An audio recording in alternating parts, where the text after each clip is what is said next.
Assalamualaikum, dear students. Biology class 9, chapter number 9, the topic cardiovascular disorders. Here the word cardiovascular is derived from two words.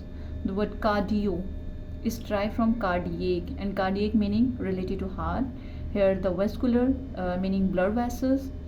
If you remember chapter number 9 के start में हमने पढ़ा था blood circulatory system in humans. तो blood circulatory system 3 main components पे consist करता था blood, heart, blood vessels. So heart और ब्लड वेसल्स के प्रॉब्लम्स को कलेक्टिवली कहा जाता है कार्डियोवास्कुलर डिसऑर्डर्स. मेन कॉजेज़ की बात करते हैं, क्या वजूहात बनती हैं. इसको रिस्क फैक्टर्स भी कहा जाता है. रिस्क फैक्टर्स मीनिंग वो फैक्टर्स जो इन कार्डियोवास्कुलर डिसऑर्डर्स को अक्कर होने के चांसेस बढ़ा देती हैं. इसमें आ जाती है एडवांस एज, बढ़ती उम्र, डायबिटीज़, अक्सर लोग को शुगर की बीमारी होती है तो वो भी रीज़न बन जाती है फर्दर इसका.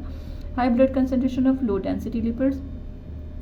Low density lipids like cholesterol वगैरह, जब ब्लड के अंदर इनका कंसनट्रेशन बहुत ज़्यादा हाई हो जाती है तो ये भी रीज़न बनती है. And triglycerides meaning type of fat. ये होता है जब इस टाइप की फूड से आता है, लाइक बटर हो गया, ऑयल्स वगैरह, तो इनसे further tobacco smoking. High blood pressure like hypertension, obesity, मोटापा. इसके बारे में तो वैसे भी कहा जाता है ना, obesity is the mother disease of different diseases. For the sedentary life style. Sedentary life style अक्सर लोग क्या होता है कि खाने पीने के बाद जो है प्रॉपर अपनी वॉक या एक्सरसाइज वगैरह नहीं करते, तो उससे भी इस तरह के डिफरेंट तरह के डिसऑर्डर्स हो सकते हैं. Atherosclerosis and arteriosclerosis. Before this, you can see here it has been estimated that cardiovascular disorders are the major cause of sudden non-accidental deaths in developed as well as developing countries. अक्सर आप लोग सुनते हैं ना कि अचानक मौत होगी, सडन डेथ हुई है और कोई एक्सीडेंट वगैरह भी नहीं था, तो उन सब की जो मेजर रीजंस उनमें बनती हैं वो यही कार्डियोवास्कुलर डिसऑर्डर्स बनते हैं. Next atherosclerosis and arteriosclerosis both are the diseases of arteries. ये दोनों आर्टरीज की ही डिजीज़ हैं. इसमें these disease also lead to heart disease. इन्हीं जो है आर्टरीज से फर्दर जो है हार्ट के प्रॉब्लम्स बनते हैं, डिजीज़ होती हैं. फर्स्ट ऑफ ऑल आर्थेरोस्क्लेरोसिस, इसको कॉमनली क्या कहा जाता है, नैरिंग ऑफ आर्टरीज, आर्टरीज का तंग हो जाना. It is a chronic disease in which there is accumulation of fatty materials like cholesterol or fibrin in arteries. और जब ये कंडीशन बहुत ज़्यादा सीवियर हो जाती है तो आर्टरीज फर्दर जो है एक्सपेंड कंट्रैक्ट नहीं कर सकते प्रॉपर्ली, जिसकी वजह से उनमें जो ब्लड फ्लो कर रहा है वो बहुत ज़्यादा डिफ़िकल्टी के साथ फ्लो करेगा. बिकॉज हम जानते हैं ना कि आर्टरीज की जो सेल मेम्ब्रेन होती है वो बहुत ज़्यादा इलास्टिक होती है, वो कॉन्ट्रैक्शन और रिलैक्सेशन करती है. तो जब इस तरह से फैटी मटीरियल्स उसमें कलेक्ट होना शुरू हो जाते हैं, एक्यूमुलेट होते हैं, तो फिर वो अपना फंक्शन प्रॉपर्ली नहीं कर पाती, कॉन्ट्रैक्शन रिलैक्सेशन, और ब्लड उनमें ईजिली फ्लो नहीं करता.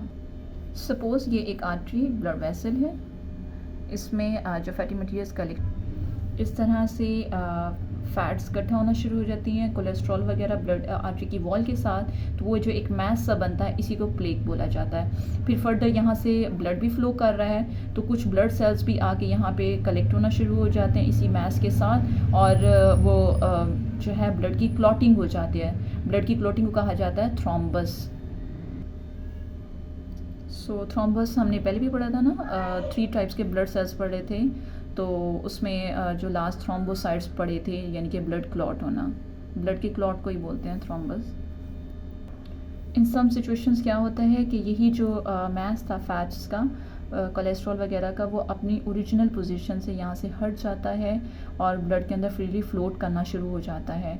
तो इसको हम कह सकते हैं लाइक डिस्प्लेस हो जाना या डिसलॉज हो जाना अपनी ओरिजिनल पोजीशन से हट के ब्लड में, जब वो फ्रीली फ्लोट कर रहा होता है. इसको एम्बोलिस कहा जाता है. और सम टाइम क्या होता है कि फ्लोट करता हुआ उन आर्टरीज में पहुंच जाता है जो कि बहुत ज़्यादा नैरो होती हैं, लाइक हार्ट की आर्टरीज हो गई या फिर ब्रेन वगैरह की, तो वहाँ जाके ये स्टक हो जाता है और वहाँ से ब्लड जो है वो इजीली फ्लोट नहीं कर पाता. तो इसको एम्बोलिस जो अपनी पोजीशन से डिस्प्लेस हो गया है. नेक्स्ट टर्म थी आर्टेरियोस्क्लेरोसिस. आर्टरीज से बना है. इन जनरल टर्म डिस्क्राइबिंग यानी हार्डनिंग ऑफ आर्टरीज. ये डिस्क्राइब करता है आर्टरीज का हार्ड हो जाना, आर्टरीज का सख्त हो जाना. It occurs when calcium deposited in the walls of arteries. जब आर्टरीज की वॉल्स में कैल्शियम डिपॉजिट हो जाएंगे, कैल्शियम के आयंस, जिसकी वजह से आर्टरीज की वॉल हार्ड हो जाती है, इसको कहा जाता है आर्टेरियोस्क्लेरोसिस. जैसे अभी हमने पढ़ा, ये प्लेक्स, थ्रोम्बस और इनके साथ जब कैल्शियम के आयंस डिपॉजिट होंगे लाइक दिस, तो इससे आर्टरीज़ की जो वॉल है वो बहुत ज़्यादा हार्ड नेचर की हो जाती है, फर्दर हार्ड हो जाती हैं, इसी को आर्टेरियोस्क्लेरोसिस कहा जाता है। But it can happen when atherosclerosis is severe. हम ये नहीं कह सकते डायरेक्ट मतलब एथेरोस्क्लेरोसिस होता है, पहले आर्टेरियोस्क्लेरोसिस होता है, उसी की फर्दर सीवियर कंडीशन जो है लीड करती है एथेरोस्क्लेरोसिस के लिए। You can see this in the diagram.